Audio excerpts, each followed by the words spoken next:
ಕೇಂದ್ರದ 16ನೇ ಹಣಕಾಸು ಆಯೋಗವು ಕರ್ನಾಟಕಕ್ಕೆ ಬಂಪರ್ ಕೊಡುಗೆ ನೀಡಿದೆ. 15ನೇ ಆಯೋಗದಲ್ಲಿ 3.65% ಕರ್ನಾಟಕದ ತೆರಿಗೆ ಪಾಲು ಈಗ 4.13% ಏರಿಕೆಯಾಗಿದೆ. ಇದರ ಫಲವಾಗಿ ಹಳೆಯ ಸೂತ್ರಕ್ಕಿಂತ ಬರೋಬ್ಬರಿ 7,387 ಕೋಟಿ ರೂಪಾಯಿಗಳಷ್ಟು ಹೆಚ್ಚಿನ ಹಣ ಕರ್ನಾಟಕದ ಬೊಕ್ಕಸಕ್ಕೆ ಹರಿದು ಬರಲಿದೆ. ಒಟ್ಟು 63,050 ಕೋಟಿ ರೂಪಾಯಿಗಳ ಅನುದಾನ ಹಂಚಿಕೆಯಾಗುವ ಮೂಲಕ ಕರ್ನಾಟಕಕ್ಕೆ ಆರ್ಥಿಕ ಶಕ್ತಿ ತುಂಬಿದೆ. ಆದರೆ ಕಾಂಗ್ರೆಸ್ ನಾಯಕರು ರಾಜ್ಯದ ಆಡಳಿತ ವೈಫಲ್ಯಗಳನ್ನ ಮುಚ್ಚಿಡಲು ತೆರಿಗೆ ಹಂಚಿಕೆಯ ವಿಷಯವನ್ನ ರಾಜಕೀಯವಾಗಿ ಬಳಸ್ತಾ ಇದ್ದಾರೆ. ಇತಿಹಾಸದಲ್ಲೇ ಮೊದಲ ಬಾರಿಗೆ ಎನ್ಡಿಎ ಸರ್ಕಾರದ ಅವಧಿಯ ಹಣಕಾಸು ಆಯೋಗ ರಾಜ್ಯಗಳ ಆರ್ಥಿಕ ಪ್ರಗತಿಯನ್ನ ಗೌರವಿಸಿದೆ.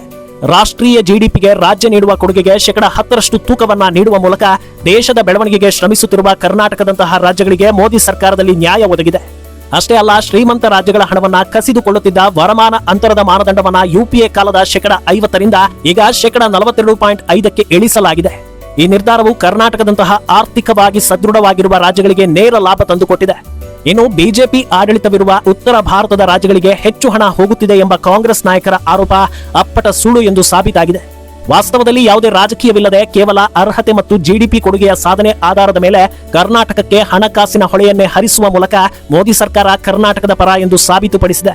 ಸಿದ್ದರಾಮಯ್ಯ ಸರ್ಕಾರ ಉಸರವಳ್ಳಿ ನಾಟಕವಾಡುತ್ತಾ ರಾಜ್ಯವನ್ನ ಅಂಧಕಾರದತ್ತ ತೆಗೆದುಕೊಂಡು ಹೋಗ್ತಾ ಇದ್ರೆ, ನರೇಂದ್ರ ಮೋದಿ ನೇತೃತ್ವದಲ್ಲಿ ಪ್ರಗತಿಯತ್ತ ಸಾಗುತ್ತಿದೆ. ಪಾಲುದಾರಿಕೆಯಲ್ಲೂ ಕರ್ನಾಟಕಕ್ಕೆ ಭರಪೂರ ಕೊಡುಗೆಗಳು ಸಿಕ್ಕಿವೆ. ಬಯೋಟೆಕ್ ಕ್ಷೇತ್ರದಲ್ಲಿ ಕರ್ನಾಟಕ ಈಗಾಗಲೇ ನಂಬರ್ 1 ಸ್ಥಾನದಲ್ಲಿದೆ. ಈಗ ಕೇಂದ್ರದ 10,000 ಕೋಟಿ ರುಗಳ ಬಯೋಫಾರ್ಮಾ ಶಕ್ತಿ ಯೋಜನೆಯ ಸಿಂಹ ಪಾಲು ಕರ್ನಾಟಕಕ್ಕೆ ಸಿಕ್ಕಿದೆ.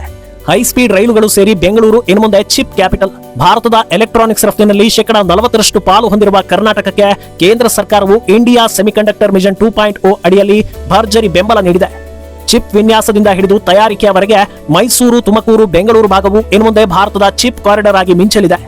ಇದರಿಂದ 50,000ಕ್ಕೂ ಹೆಚ್ಚು ಹೈಸ್ಕಿಲ್ ಉದ್ಯೋಗಗಳು ನಮ್ಮ ಯುವ ಜನರಿಗೆ ಸಿಗಲಿವೆ. ಕರ್ನಾಟಕಕ್ಕೆ ಹಣಕಾಸು ಹಂಚಿಕೆಯಲ್ಲಿ ಅಷ್ಟೇ ಅಲ್ಲ, ಕೇಂದ್ರದ ಬಜೆಟ್ನಲ್ಲೂ ಲಾಟರಿ ಹೊಡೆದಿದೆ.